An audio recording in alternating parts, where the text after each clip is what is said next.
Chapter 4 આમનોંધ. આજે આપણે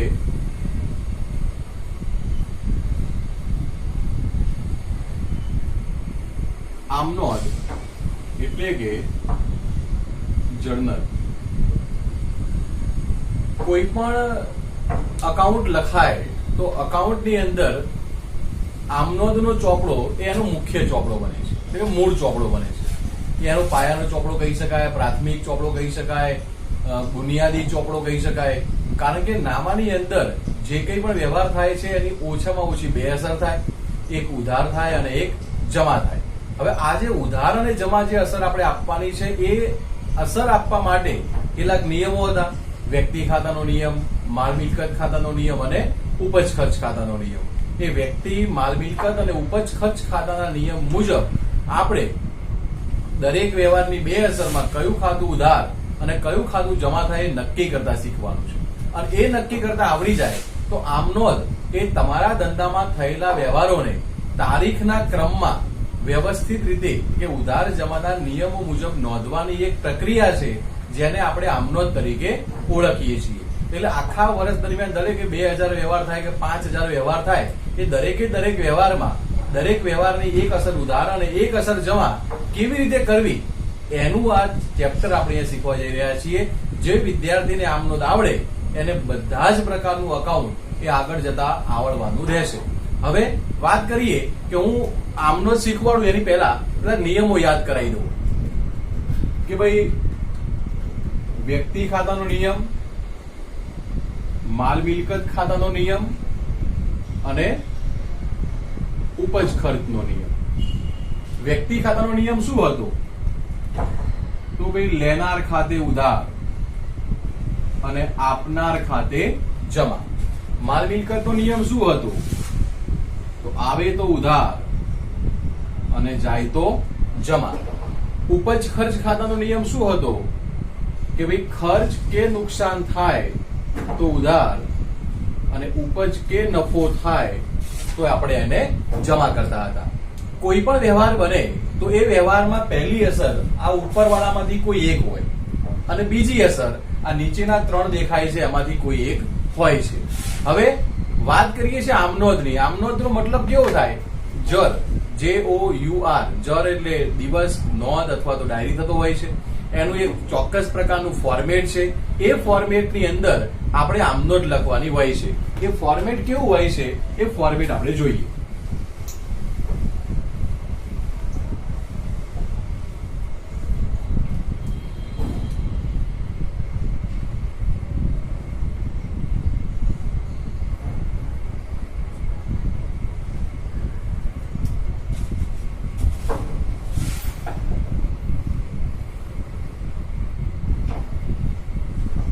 આ રીતનું એક ફોર્મેટ હોય જેમાં ઉપર હેડિંગ હોય કે શ્રી ગજ્જર સરની આમનોંધ. અહીંયા પહેલું ખાનું એમાં તારીખ લખવાની, અહીં વિગત જે આપણે લખતા શીખીશું, અહીં ખાતા વહી પાના નંબર. ત્યાર પછી છેલ્લા ખાનામાં ઉધાર રૂપિયા અને જમા રૂપિયા. આ ઉધાર રૂપિયા અને જમા રૂપિયા. હવે પ્રશ્ન એ થાય કે તારીખ એટલે કેવી તારીખ? કોઈ પણ ધંધાની અંદર નાણાકીય વર્ષ શરૂ થાય 1 એપ્રિલ અને પૂરું થાય 31 માર્ચે. તો 1 એપ્રિલ થી વ્યવહાર જેટલા પણ તમારા ધંધામાં બન્યા હોય એને તારીખના ક્રમમાં અહીંયાથી લખવાનું શરૂ થાય. જ્યાં સુધી બધા જ વ્યવહાર 31મી માર્ચ ન આવે ત્યાં સુધી બધા વ્યવહારોનું નામું લખાતું હોય છે. એટલે લખવાની એક પદ્ધતિ હોય. દાખલા તરીકે આજની તારીખે કોઈ વ્યવહાર નોંધવો છે તો આજનું વર્ષ 2020, મહિનો ઓગસ્ટ, તારીખ સપોઝ આ તારીખ થઈ છે 27 તો 27 વ્યવહાર થયો. દાખલા તરીકે વ્યવહાર લખાય કેવી રીતે? લખવાની એક રીત શીખીએ. 400 રૂપિયાનો માલ ખરીદ્યો તો માલ આવે છે, આવે એટલે ઉધાર થઈ જાય અને રોકડ જાય છે તો રોકડ ખાતે જમા થાય. તો વિદ્યાર્થી મોટા ભાગે આવું વિચારતો હોય, માલ આવે છે એટલે માલના ખાતે ઉધાર, રોકડ જાય છે રોકડ ખાતે જમા. પણ અહીંયા આપણે આગળના પ્રકરણમાં શીખ્યા છો કે જ્યારે માલ આવે છે તો ખરીદી કરી કહેવાય, તો ખરીદ ખાતું આવે. તો અહીં માલની જગ્યાએ આપણે લખવાનું થશે ખરીદ ખાતું. કેટલા રૂપિયાનો માલ ખરીદ્યો? દાખલા તરીકે 300 રૂપિયાનો ખરીદ્યો હોય તો અહીંયા 300 અને અહીંયા જમા ખાનામાં 300. અહીંયા નીચે ટૂંકી એક વિગત લખવામાં આવે જેને બાબત જે કહેવાય. ટૂંકમાં શું લખવાનું? રોકડેથી માલ ખરીદ્યો તેના. તો આ રીતે વિગતો નોંધવામાં આવે છે. હવે તમને અહીંયા થોડું ઓકવર્ડ ફીલ થતું હોય સાહેબ, અમે તો ઉધાર ને જમા વિચારી શકીએ ખરા પણ આડાવડું. અહીંયા કેવું નિયમ છે કે પહેલા ઉધારનું જ ખાતું લખાય, નીચે થોડો ફકરો પાડવાનો, થોડો પેરેગ્રાફ થવો જોઈએ. અહીંયા થોડો પેરેગ્રાફ થઈ તે રોકડ ખાતે જમા બોલવાનું છે ખરું પણ લખવાનું નથી. ઉધારમાં લખવાનું છે, ખાલી ઉધારનો એકલો ઉ જ લખવાનું છે. ખરીદ ખાતે ઉધાર અહીંયા ટપકા ટપકા કરી છે એટલે ઉધાર આ રીતે ખેંચી લેવાનું અને તે ઓબ્લિક કરી રોકડ ખાતે જમા. આખું પેજ લીધું હોય તો હાસ્યમાં તારીખ લઈ લેવાની, વિગત, અહીં ખાતા વહી પાના નંબર. એટલે આ આમનોંધનો ચોપડો એ નામાનો મૂળ ચોપડો કહેવાય. આના ઉપરથી નામાનો એક મુખ્ય ચોપડો બનશે અને એ મુખ્ય જે ચોપડો છે ને એને ખાતા વહીનો ચોપડો કહેવાય. એ ખાતા વહીના ચોપડામાં આના ઉપરથી નોંધ કરવાની હોય. તો હવે અહીંથી તમે નોંધ કરવા ત્યાં ગયા તો ખાતા વહીના ચોપડામાં કયા પાના નંબર ઉપર નોંધ કરી છે એનો પાના નંબર અહીંયા લખાતો હોય છે, પણ આપણે અહીંયા અભ્યાસમાં લખવાનો થતો નથી. ઉધારમાં ઉધાર રકમ, જમામાં જમા રકમ. હવે 27 તારીખ પછી 28 તારીખે બીજો કોઈ વ્યવહાર થાય, 29 તારીખ, 30 તારીખ, એમ કરતા કરતા જે વ્યવહારો થતા હોય છે એને અહીં લખવામાં આવતા હોય છે. તો અહીં આપણે આમનોંધ લખવાની પ્રેક્ટિસ કરતો એક દાખલો જોઈએ કે કેવી રીતે આમનોંધ લખાય છે.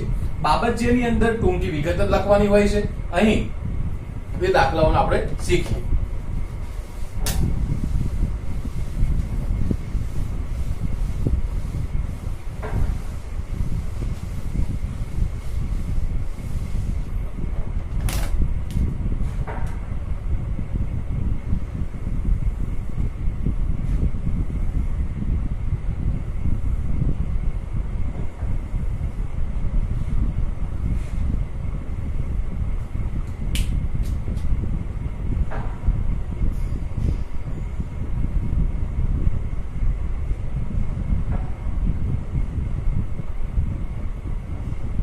મેં ઉપરનું હેડિંગ નથી આપ્યું. હવે દાખલો કયો ભણવો છે એની વાત કરીએ તો આપણે સ્વાધ્યાયમાં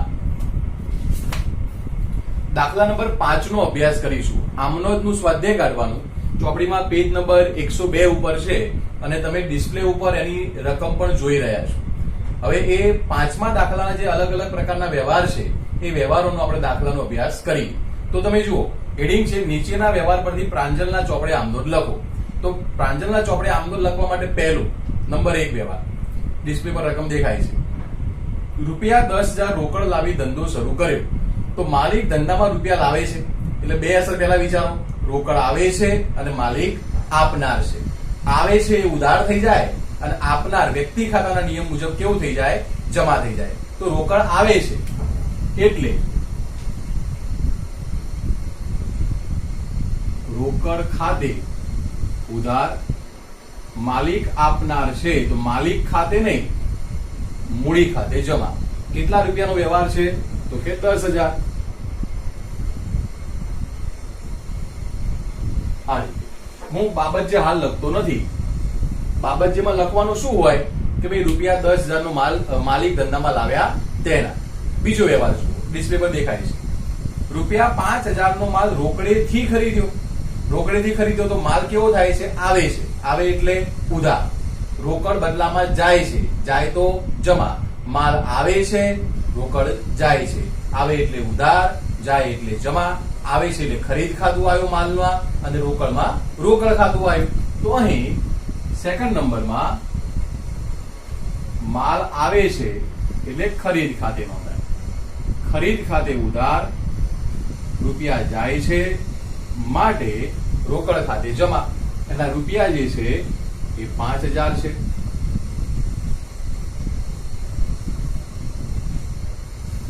ત્રીજો વ્યવહાર જુઓ. ₹8,000 નો માલ રાજન પાસેથી શાખ પર ખરીદ્યો.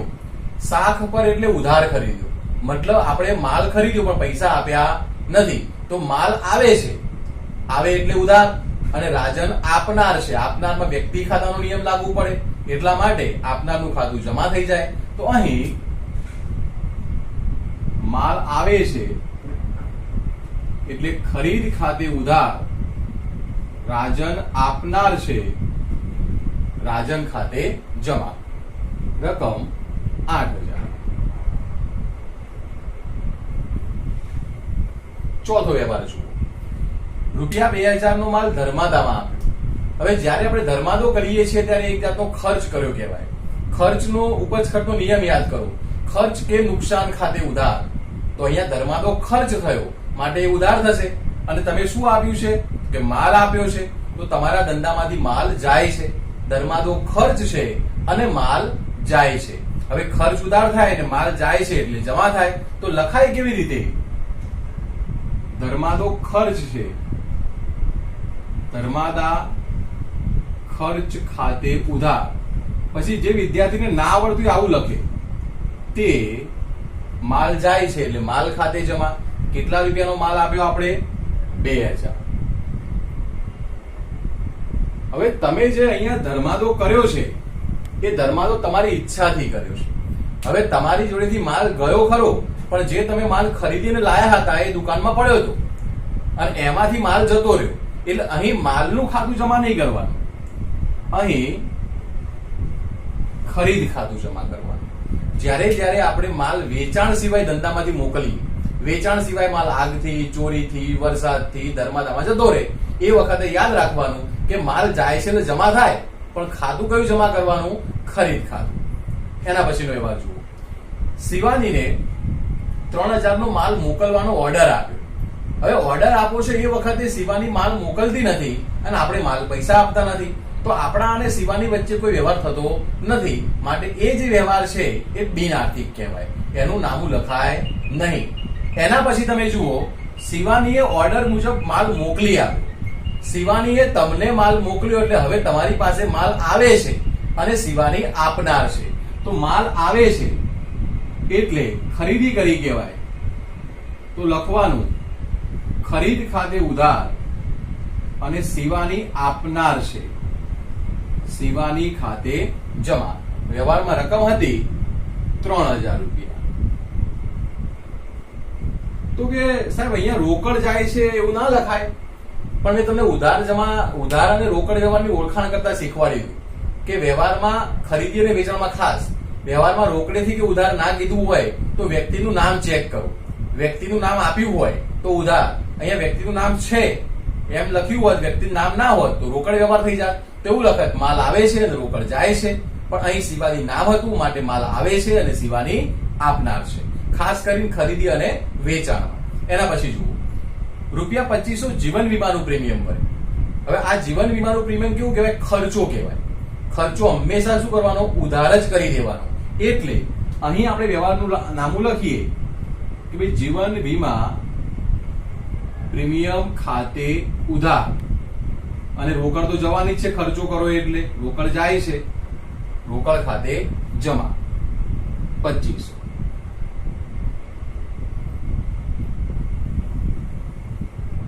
હવે જીવન વીમાનું પ્રીમિયમ એ માલિકનો અંગત ખર્ચો છે. ત્રણેય ખર્ચા હું કહું. જીવન વીમાનું પ્રીમિયમ ભરાયું હોય માલિક દ્વારા ધંધાની રકમમાંથી, પછી ઘરનું ભાડું ભર્યું હોય, પછી માલિકે આવકવેરો ભર્યો હોય. જ્યારે જ્યારે માલિક અંગત ખર્ચો કરે છે ત્યારે આપણે એવું માનવાનું માલિક એટલા રૂપિયા ધંધામાંથી લઈ ગયા, એટલે અસર શું થાય? માલિક લેનાર છે અને રોકડ જાય છે. તો અહીં જીવન વીમાનું જે પ્રીમિયમ છે ને એની જગ્યાએ ખાતાનું નામ બદલવું પડે. કેમ કે જીવન વીમાનું પ્રીમિયમ માલિકે પોતાની પર્સનલ આવકમાંથી ભરવાનું હોય, ધંધાના પૈસામાંથી ના ભરવાનું હોય. માલિક અને ધંધો બે અલગ અલગ છે માટે માલિક અહીં લેનાર છે. હા, એમ લખ્યું હોત ને આગના વીમાનું પ્રીમિયમ ભર્યું તો એ ધંધાનો ખર્ચો કહેવાય. તો આગના વીમા પ્રીમિયમ ખાતે ઉધાર લખો, ખોટું નથી. એકલું વીમા પ્રીમિયમ લખ્યું હોય તોય ચાલે, પણ અહીંયા જીવન વીમા શબ્દ લખ્યો હોય ત્યારે અંગત ખર્ચો થાય એ વખતે તમારે એ રકમને ઉપાડ ખાતે ઉતારવાની હોય છે. અને પછી જે લખાઈ જાય એનો અહીંયા કુલ સરવાળો કરી દો. તો અહીંયા 10 ને 5 15 ને 8 23 ને 2 25 ને 3 28 ને 2 30,500. નીચે હંમેશા નિયમ એવો હોય કે સરવાળો થાય એની નીચે બે લાઈન નજીકમાં ખેંચવાની હોય, એટલે ટોટલમાં કોઈ ભૂલચૂક નથી. તો આ રીતે આપણે ચોપડીનો દાખલા નંબર 5 ભણ્યા. હવે વિદ્યાર્થી મિત્રો આપણે માલિકને લગતા વ્યવહારો, મૂડી અને ઉપાડને લગતા વ્યવહારો જે છે એના વ્યવહારો અથવા તો ધંધાની શરૂઆતના જે વ્યવહારો છે, ધંધો શરૂ કરતી વખતે જે આમનોંધ આપવાની હોય એવા વ્યવહારોનો અભ્યાસ કરવા જઈએ.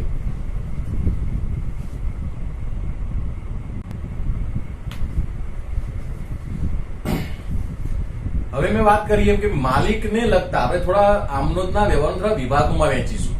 માલિકને લગતા વ્યવહારો, ખરીદી અને વેચાણને લગતા વ્યવહારો, પછી ઉપજ અને ખરીદને લગતા વ્યવહારો, લોન અને દેવાને લગતા વ્યવહારો, બધાને વિભાગ પાડી. હવે હું તમને માલિકને લગતા વ્યવહારો શીખવાડું એની પહેલા હું કેટલીક વસ્તુ તમને અલગથી શીખવાડું, જેમ કે સંયુક્ત આમનોંધ.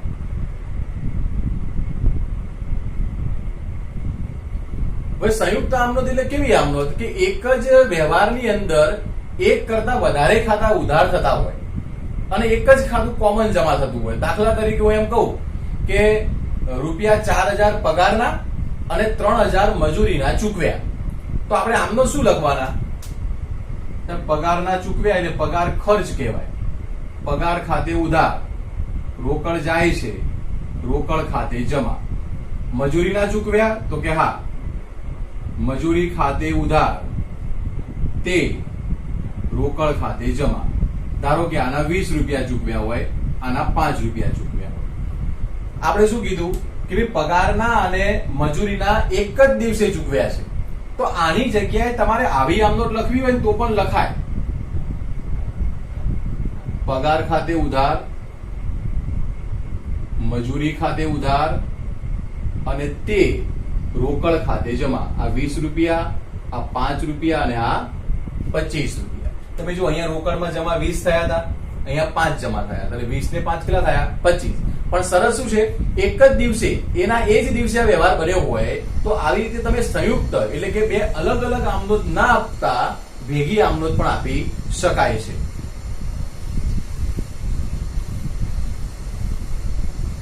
એના સિવાય ચલો, માલિક ધંધામાં 2,000 રોકડા અને ₹3,000 માલ લાવ્યા. હવે માલિક ધંધામાં 2,000 રોકડા અને 3,000 માલ લાવ્યા એટલે આપણે શું આમનોંધ લખવાના? કે માલિક લાયા છે એટલે રોકડ આવી ધંધામાં અને માલિક આપનાર છે એટલે આપણે આવી આમનોંધ લખવાના.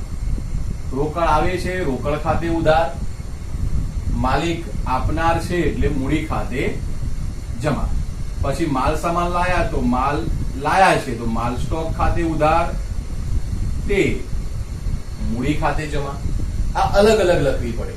પણ જો આ ભેગી લખી નાખવી હોય તો માલિક રોકડ લાયા, રોકડ ખાતે ઉધાર, માલિક માલનો સામાન લાયા તો માલ સામાન ખાતે ઉધાર અને તે મૂડી ખાતે જમા.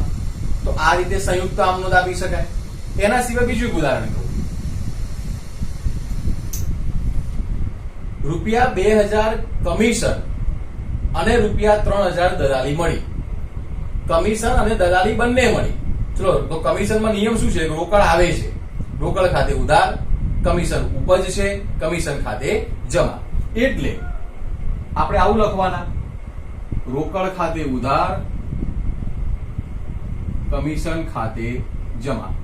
દલાલી માટે રોકડ ખાતે ઉધાર, તે દલાલી ખાતે જમા.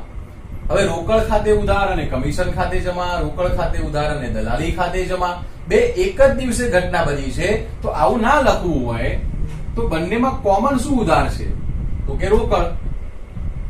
તો આવું લખાય: રોકડ ખાતે ઉધાર, તે કમિશન ખાતે અને તે દલાલી ખાતે જમા.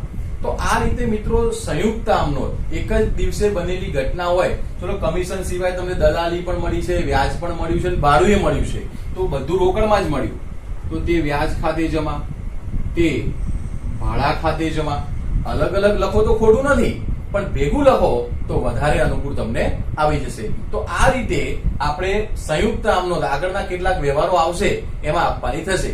મેં હમણાં વાત કરી એમ કે માલિકને લગતા વ્યવહાર સમજાવું તમને, પણ એની પહેલા ઉપજ અને ખર્ચને લગતા વ્યવહાર સમજાવી દઉં. ઉપજ અને ખર્ચ માટે કેટલોક નિયમ છે તો આપણે એ જોઈએ.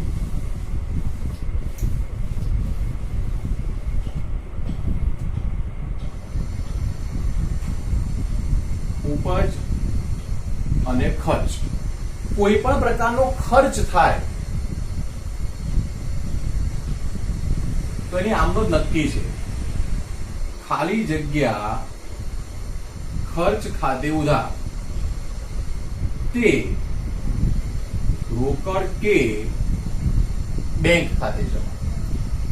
કોઈ પણ પ્રકારની તમને ઉપજ થાય તો એ વખતે એનું ફોર્મેટ નક્કી છે કે રોકડ કે બેંક ખાતે ઉધાર તે ખાલી જગ્યા ઉપજ ખાતે જમા.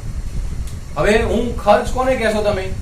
માલની ખરીદી સિવાય પગાર ચૂકવ્યો હોય, કમિશન ચૂકવ્યું હોય, દલાલી ચૂકવી હોય, ભાડું ચૂકવ્યું હોય, જાહેરાત ખર્ચ કર્યો હોય, ધર્માદામાં ખર્ચ કર્યો હોય, નમૂનામાં ખર્ચ કર્યો હોય, એવા બધા ખર્ચના વ્યવહારો હોય.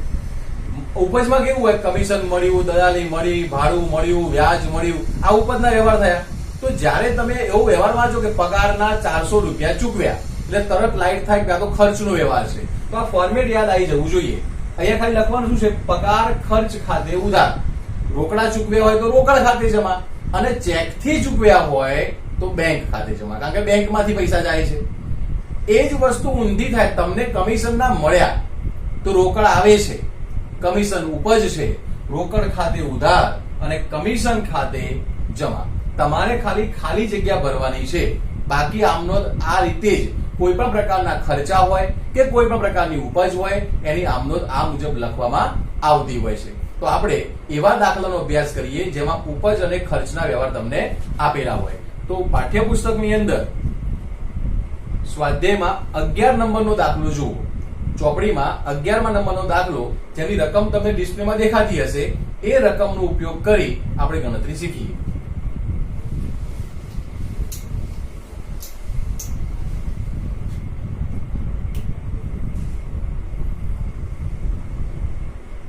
હવે વિદ્યાર્થી મિત્રો, હું આમનોંધનું પત્રક નથી બનાવતો. ઓછી જગ્યામાં વધારે સમાવેશ કરવો છે માટે આપણે બધા જ વ્યવહારની આમનોંધ આમાં સમાવી લઈએ. એટલા માટે તમારે આમનોંધનું પત્રક જે ગયા દાખલા મેં બનાવ્યું હતું એ મુજબ લખવાનું રહેશે. તો 11મા દાખલાનો પહેલો વ્યવહાર ઉપર હેડિંગ જુઓ. નીચે આપેલા મે 2014 ના વ્યવહારો શશાંકના ચોપડામાં નોંધો. તો હેડિંગ શું હોય? શશાંકની આમનોંધ. જો વિદ્યાર્થીને ખાના પાડવા જ હોય તો તારીખ, વિગત, ખાતા વહી પાના નંબર, ઉધાર રૂપિયા અને જમા.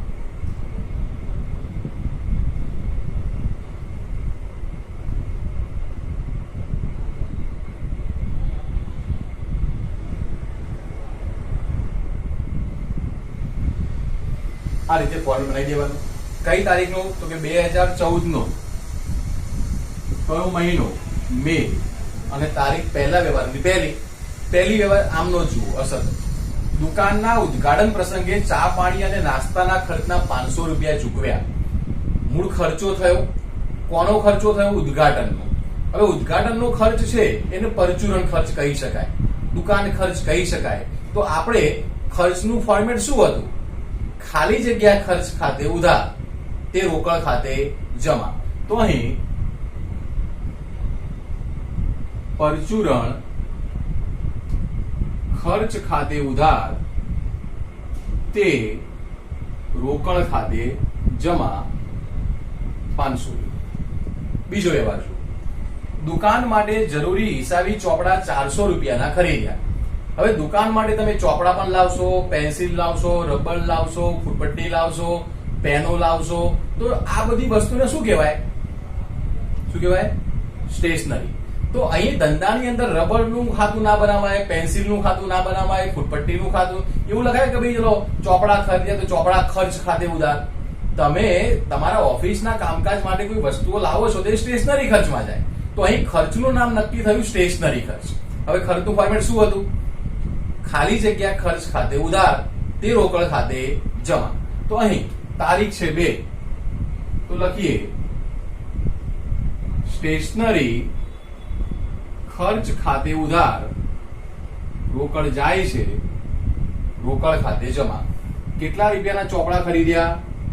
400 રૂપિયા. પછીનો વ્યવહાર છે તારીખ 3, મજૂરીના 200 અને લારી ભાડાના 100 રોકડા ચૂકવ્યા. બંને ખર્ચા છે. ખર્ચનો નિયમ શું હતો? ખર્ચ ખાતે ઉધાર તે રોકડ ખાતે જમા. તો મજૂરી માટે શું લખાય? મજૂરી ખર્ચ છે, મજૂરી ખાતે ઉધાર, રોકડ ખાતે જમા. લારી ભાડાના ચૂકવ્યા તો લારી ભાડા ખાતે ઉધાર તે રોકડ ખાતે જમા. બંનેમાં ઉધાર અલગ અલગ છે પણ જમા શું થયું? રોકડ જ. તો આપણે ભેગી આમ નોંધ લખીએ. બંને ખર્ચા બંને ઉધારી દો. તો બંને ખર્ચમાં એક મજૂરી અને એક લારી ભાડું. તો આવું લખાય મજૂરી ખર્ચ ખાતે ઉધાર, લારી ભાડા ખર્ચ ખાતે ઉધાર અને તે રોકડ જાય છે બંનેમાં એટલે રોકડ ખાતે જમા. દુકાન ભાડાના એકના 500 છે, 200 એકના 200 અને એકના 100. જો ઉધારની રકમ ઉધાર ખાનામાં જ લખાય. 200 અને 100 ભેગા થાય એટલે કેટલા થઈ જાય? 300. તો આ રીતે આપણે સંયુક્ત આમનોંધ આપી દીધી. સાહેબ અલગ અલગ આપી હોત તો આવું લખાત મજૂરી ખાતે ઉધાર તે રોકડ ખાતે જમા. ફરીથી 3 તારીખ લખવાની. લારી ભાડા ખાતે ઉધાર તે રોકડ ખાતે જમા. પણ આપણે હોશિયાર થતા જઈએ છીએ તો મિક્સ લખી નાખો. નેક્સ્ટ જુઓ 5 તારીખનો વ્યવહાર છે. દુકાન ભાડાના 500 અને ઘર ભાડાના 300 ચૂકવ્યા. દુકાન ભાડાના 500 અને ઘર ભાડાના 300 ચૂકવ્યા. તો આના જેવું જ થાય આમનો, પણ થોડો પરિવર્તન આવશે પછી શીખવાનું. તો તારીખ 5, દુકાન ભાડું ખર્ચ છે એટલે દુકાન ભાડા ખાતે ઉધાર. ઘર ભાડું પણ ખર્ચ છે તો ઘર ભાડા ખાતે ઉધાર. રોકડ જાય છે, રોકડ ખાતે જમા. આના 500, આના 300, તો ટોટલ મળીને 800. હવે અહીં મેં હમણાં વાત કરી એમ કે માલિકનો અંગત ખર્ચો ખાસ કરીને 3 બાબતમાં જોવા મળશે. એક ઘર ભાડું, જીવન વીમાનું પ્રીમિયમ અને આવક વેરો. તો આ જે ઘર ભાડું છે ને એ માલિકનો અંગત ખર્ચો છે. માટે જ્યાં જ્યાં માલિકનો અંગત ખર્ચો આવે ત્યાં તમારે એ અંગત ખર્ચ ખાતે ઉધાર નહીં કરવાનું, ઉપાડ ખાતે ઉધાર કરવાનું. દુકાન ભાડું એ ધંધાને ભરવાનું હોય, દુકાન છે એટલે. પણ ઘરનું ભાડું માલિકે ભરવાનું હોય. માલિક અને ધંધો બે અલગ અલગ છે. તો જ્યારે જ્યારે અંગત ખર્ચો આવે ત્યારે ઉપાડ ખાતું ઉધારવાનું. તમે ઓબ્ઝર્વ કર્યું હશે કે આ બધા જ ખર્ચના વ્યવહારો આવ્યા. જ્યાં જ્યાં ખર્ચ છે ઉધારી અને જમામાં શું કરી દેવાનું? રોકડ કરી દેવાનું. સારું, હવે આનો સ્ક્રીનશોટ લઈ લેજો. ઓકે, આગળના વ્યવહાર માટે જોઈએ.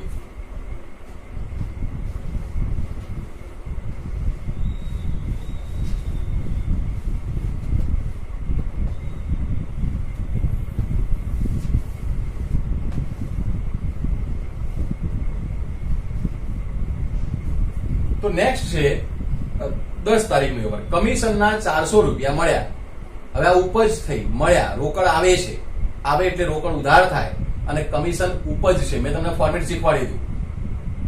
રોકડ ખાતે ઉધાર તે ખાલી જગ્યા ખાતે જમા. એટલે ઉપજનું ખાલી નામ જ લખવાનું રહે. તો અહીં 10 તારીખમાં રોકડ ખાતે ઉધાર તે કમિશન ઉપજ છે, કમિશન ખાતે જમા. કેટલા રૂપિયા મળ્યા આપણને? 400. તો આ રીતે આપી દેવાય આમનો. નેક્સ્ટ જુઓ, દલાલીના 800 નો ચેક મળ્યો. દલાલીના 800 નો ચેક મળ્યો. મેં તમને એક ફોર્મેટ શીખવાડ્યું હતું, યાદ? હું લખું છું બોર્ડ ઉપર. તારીખ 12, રોકડ કે બેંક ખાતે ઉધાર તે ખાલી જગ્યા ઉપજ ખાતે જમા. હવે કમિશન પણ ઉપજ જ છે, દલાલી પણ ઉપજ છે. પણ દલાલીના પૈસા રોકડા ના મળ્યા, ચેક થી મળ્યા. માટે અહીં ખાલી ને ખાલી રોકડ ના આવે. અહીં શું લખવું પડે? બેંક ખાતે ઉધાર અને શેની ઉપજ થઈ? દલાલી. તો દલાલી ખાતે જમા. કેટલા રૂપિયાની ઉપજ થઈ? 800. પૈસા આયા પણ બેંકમાં આયા એટલે બેંક શિલ્લક વધી માટે બેંક ખાતું ઉધાર કરી દેવું પડે. નેક્સ્ટ 12 15 તારીખ ગુજરાત સમાચારનું જાહેરાતનું બિલ 300 રૂપિયા ચૂકવ્યું. એટલે ગુજરાત સમાચારમાં તમારી કંપની તમે જાહેરાત આપી હશે એટલે ખર્ચો થઈ ગયો. ખર્ચનો નિયમ શું હતો? ખર્ચ ખાતે ઉધાર તે રોકડ ખાતે જમા. તો તારીખ છે 15. ખર્ચનું નામ શું પાડવાનું? તો આ રીતે જાહેરાત ખર્ચ ખાતે ઉધાર. રોકડા ચૂકવ્યા છે તો રોકડ ખાતે જમા. કેટલા રૂપિયા? તો કે 300. સાહેબ તમને કેવી રીતે ખબર પડી રોકડા ચૂકવ્યા? એટલે ભાઈ ચેક નથી લખ્યું એટલે રોકડા ચૂકવ્યા.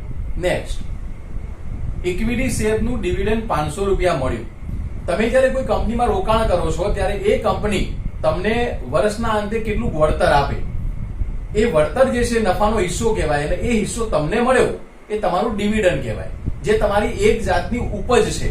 હવે તમને મળ્યા અને કંપનીઓ કેવું કરે? ચેકથી જ આપે, એટલે કે તમારા ખાતામાં ટ્રાન્સફર કરે, રોકડા આપતી નથી. તો તમને ડિવિડન્ડ મળ્યું કઈ તારીખે મળ્યું? 20 તારીખે. તો ઉપજનો વ્યવહાર થયો. ઉપજ માટે આવું લખાય બેંક ખાતે ઉધાર તે ડિવિડન્ડ ખાતે જમા. કેટલા રૂપિયા મળ્યા? 500. તો સાહેબ રોકડ કેમ નહીં? આમાં તો ચેક નહીં લખ્યું, પણ મેં કીધું ને કે બેંક કંપનીઓ હોય ને એ તમારા ખાતામાં જ ડિવિડન્ડ આપે, એટલા માટે ચેકથી જવાનું છે, માટે એમાં બેંક લખવાનું છે. નેક્સ્ટ જુઓ, એસઆર કંપનીએ ડિબેન્ચરનું 1000 રૂપિયા વ્યાજ ચેકથી ચૂકવ્યું. એટલે એસઆર કંપનીએ તમને ચૂકવ્યું, તમારી આવક થઈ. તો આના જેવું જ થાય. એટલે એ વખતે તારીખ છે 24, પૈસા આયા બેંક ખાતે ઉધાર. તે શેના પૈસા મળ્યા? તો કે ડિબેન્ચરનું વ્યાજ એના ખાતે જમા. કેટલા રૂપિયા વ્યાજ મળ્યું? તો કે 1000 રૂપિયા.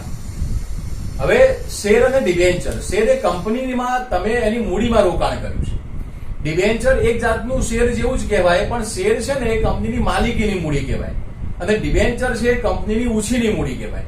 એ ઉછીની મૂડીમાં તમે, સાદી ભાષામાં તમે કંપનીને ઉછીના પૈસા આપ્યા, એના બદલામાં કંપનીએ તમને શું કર્યું? વ્યાજ આપ્યું. અને એ વ્યાજની આવક થઈ એને આપણે આ રીતે બતાવી છે. શેરના ડિબેન્ચરના ડિવિડન્ડના પૈસા હોય, કોઈ કંપનીમાંથી ડિબેન્ચરનું વ્યાજ મળતું હોય, એ ચેકથી જ મળે. માટે આ બંનેમાં નથી લખ્યું ને તો પણ મેં બેંક જ લખ્યું છે. અને છેલ્લો વ્યવહાર જુઓ, દુકાન માટે 3000 ની કિંમતનું સાઇન બોર્ડ બનાવ્યું. હવે આ જે સાઇન બોર્ડ બનાવ્યું છે એના માટે લખ્યું. જગ્યા કરું થોડી. આ જે સાઇન બોર્ડ એટલે આપણે દુકાનની ઉપર પેલું બોર્ડ મારેલું હોય છે, લાઇટ વાળું બોર્ડ માર્યું હોય, સાદા ને જોરદાર અલગ અલગ પ્રકારના બોર્ડ બનાવ્યા હોય છે. હવે આ જે છે એને તમે દુકાન ખર્ચ કહી શકો છો, કાં તો તમે જાહેરાત ખર્ચ કહી શકો છો. અને સાઇન બોર્ડ બહુ મોંઘું હોય તો મિલકત પણ કઈ કહેવાય. તો સાઇન બોર્ડ ખાતે પણ ઉધાર કરી શકાય છે. પણ ધારો કે હું એમ કહું કે દુકાનનો ખર્ચો છે તો આપણે આવું પણ લખી શકીએ છીએ, દુકાન ખર્ચ ખાતે ઉધાર. અને રોકડા ગયા જ હશે, રોકડ ખાતે જમા. કેટલા રૂપિયા છે? 3000.